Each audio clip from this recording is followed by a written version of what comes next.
I've lived 80 years, 8 decades of sunrises, heartbreaks, and quiet mornings like this one.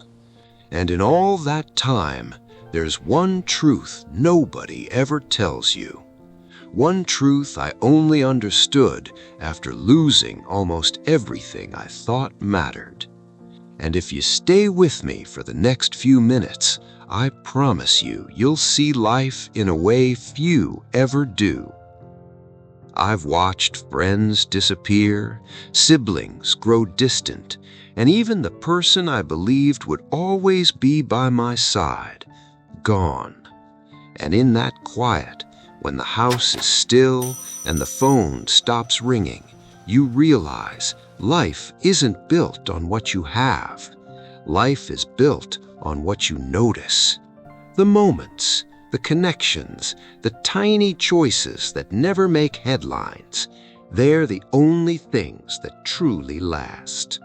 This morning, I stepped onto my porch, fog curling around the trees, the air crisp and still, and I thought, everything I spent my life chasing, the promotions, the trophies, the praise, none of it stays. What stays is subtle. It's in a cup of coffee you linger over, in a quiet conversation that touches the heart, in the small acts of kindness you gave when no one was watching.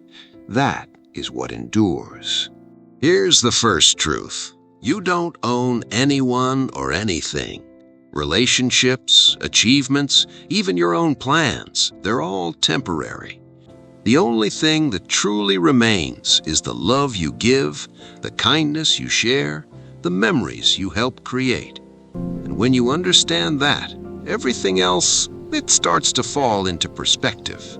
When I was younger, I thought life was about what I could hold on to. The house I built, the career I fought for, the recognition I earned. I guarded those things like they were forever. But at 80, I look back and I see my hands are empty.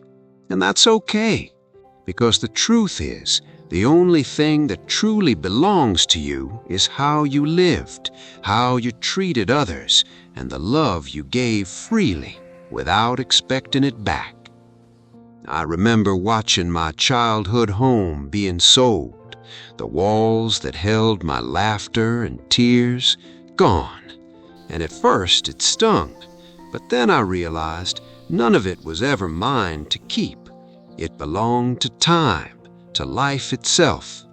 And what remained with me was not the house or the trophies, but the lessons I carried, the moments that shaped who I am. Most of us spend life waiting for big moments, the promotion, the wedding, the perfect vacation. But here's the secret. Life is made of small things. The smell of coffee in the morning, the sound of birds in your backyard, a smile from someone you love. These small moments, they're the ones that last. And noticing them, truly noticing them, that's the gift. At 80, I've learned that regret is natural, but remorse doesn't have to follow. When you give love, show kindness, and notice life's small wonders, you create something eternal.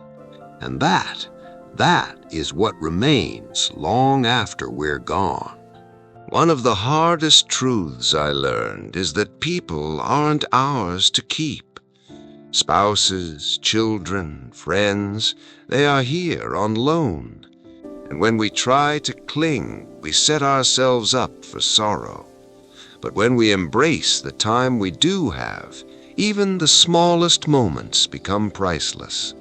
A laugh over dinner, a hand held in silence, those are treasures that no one can take away. I remember my oldest friend calling me on my birthday. He passed away a year later. That single conversation, 30 minutes of shared memories and laughter, taught me more about life than decades of chasing recognition ever could.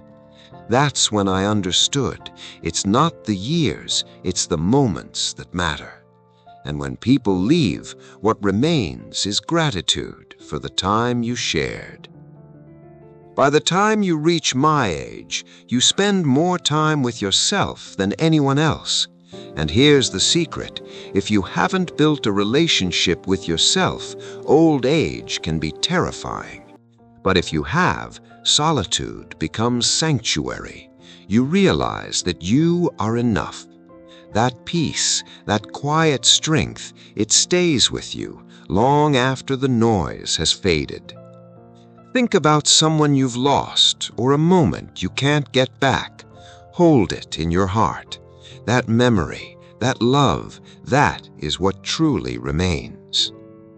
Of course, I have regrets. Who doesn't? But at 80, I see the difference between regret and remorse. I regret the risks I didn't take, the words of love I kept bottled up. But remorse, that comes only from the moments I wasn't kind. And kindness, that's the one thing that outlasts everything else. Being right doesn't matter. Holding grudges doesn't matter. But kindness, that stays. That is what remains. I watch the world move on without me. Teenagers laughing, people rushing, technology changing faster than I can keep up. And at first it feels like being left behind. But then I realize it's not about keeping up. It's about witnessing, seeing life continue, being a part of the story in your own quiet way. That too is a kind of freedom. After 80 years, what truly remains is gratitude. Gratitude for love, for loss, for mornings like this, for memories that never fade. I've learned to appreciate the little things: the sun rising, the sound of birds, a shared laugh. Life isn't measured by the peaks we reach, it's measured by the steps we take between them. So, what remains when everything else is gone? Gratitude, love, kindness, and the moments you noticed along the way. If this spoke to you, share it with someone you care about, and take a moment today to notice life, because one day you'll understand, just like I did, that these are the only things that truly last.